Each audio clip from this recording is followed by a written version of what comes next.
So I wanted to tell you guys about a book that I've been reading. This is called A Court of Thorns and Roses. This is by Sarah J. Moss. My best friend Abby, shout out Abby, she recommended this book to me, and I've been seeing it all over TikTok. I think there's like 6 books or something in this series, which this is going to be probably the longest series I've ever read. I've also never read like the fantasy type books, except for maybe when I was like 11, so I'm excited to get into fantasy. I'm usually more of like a psychological thriller book lover, but yeah, I'm already like 6 or 7 chapters into it. It's pretty good so far. But I thought I would read you the back of it, just to read something. Maybe one day I'll read you this book. If I'm allowed to, I will. When 19-year-old huntress Feyre kills a wolf in the woods, a terrifying creature arrives to demand retribution.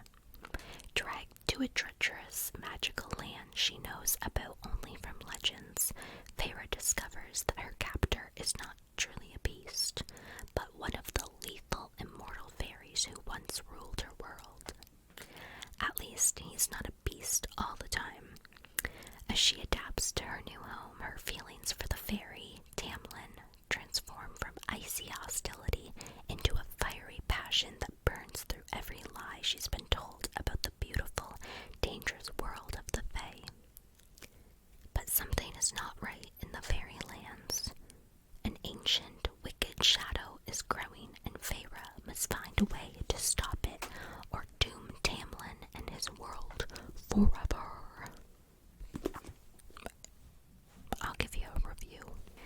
So yeah, that is my current book that I'm reading. I did just read a book called The Silent Patient. That's like a thriller book. I really liked it, would recommend it. But yeah, I'm excited to get further into this and see what all the hype is about. I've heard that the first book is like good, but I heard that the second book is where it starts to get really good. So I'm excited. Okay, now we're just gonna do these.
fiction. For years, Ionia's southern mountains were plagued by the infamous creature. Throughout the province of Zion, and even as far as Zhongzhan and Galrin, a monster slaughtered scores of travelers, and sometimes whole farmsteads, leaving behind twisted displays of corpses. Armed militias searched the forests. Towns hired demon hunters. Wuju masters patrolled the roads, but nothing slowed the beast's grisly work. In desperation, the Council of Zion sent an envoy to beg Great Master Gujo of the Kingu Order for help. Charged with maintaining the balance between the spirit and material realms, Gujo was adept in the banishment of demons. Leaving in secret lest the cunning creature be alerted to their intent, Gujo, his teenage son, Shen, and young apprentice, Zed, traveled to the province.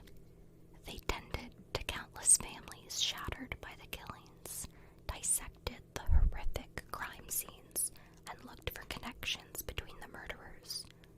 Soon, Gujo realized they were far from the first to hunt this killer, and his conviction grew that this was the work of something beyond the demonic. For the next 4 years, the Golden Demon remained beyond their reach, and the long investigation left the 3 men changed. The famous red mane of Gujo turned white. Shen, known for his wit and humor, became somber, and said the brightest star of Gujo's temple began to struggle with his studies. It was almost as though the demon knew they were seeking it and delighted in the torment sown by their failure.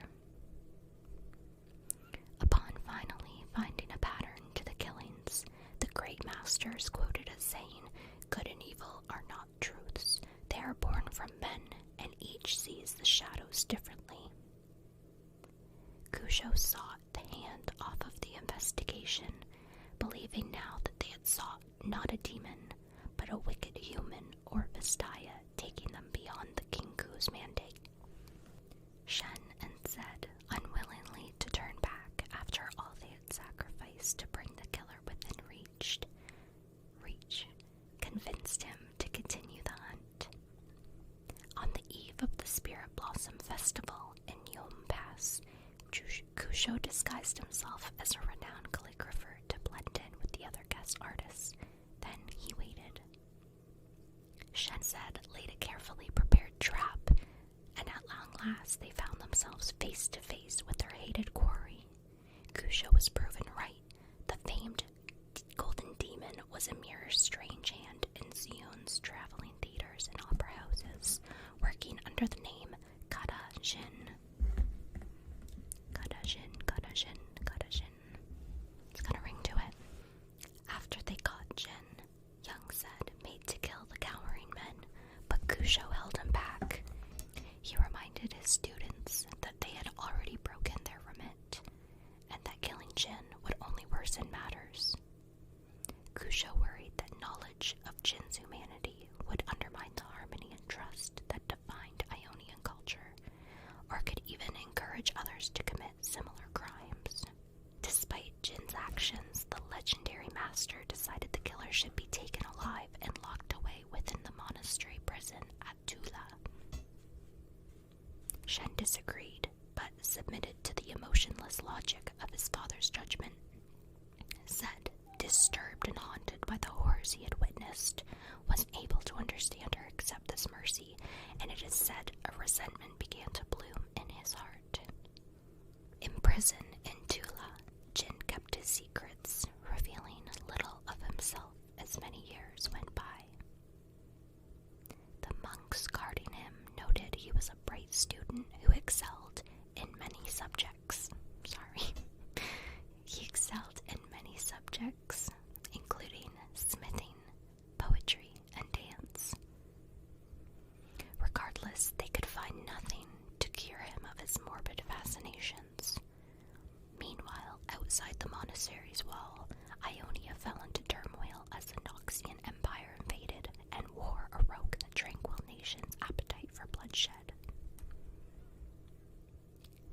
Jhin was freed from Tula sometime after the war with Noxus, possibly put to use by one of the many radical elements vying for power of the First Lands near the conflict's end.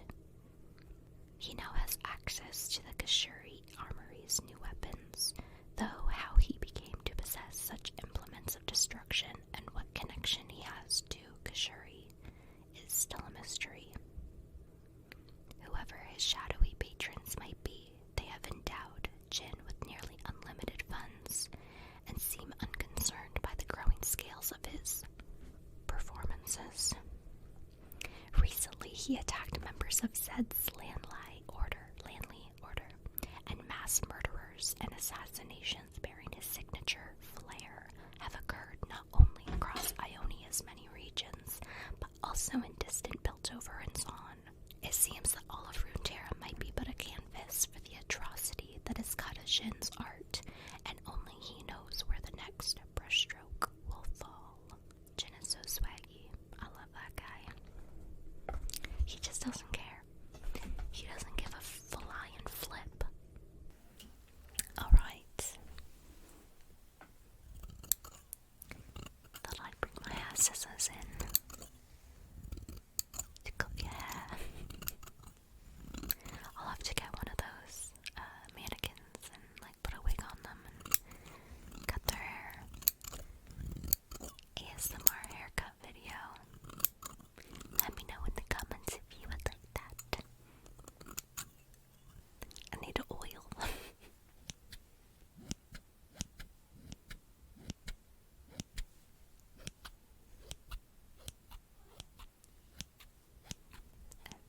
I think Theo's about to walk in here.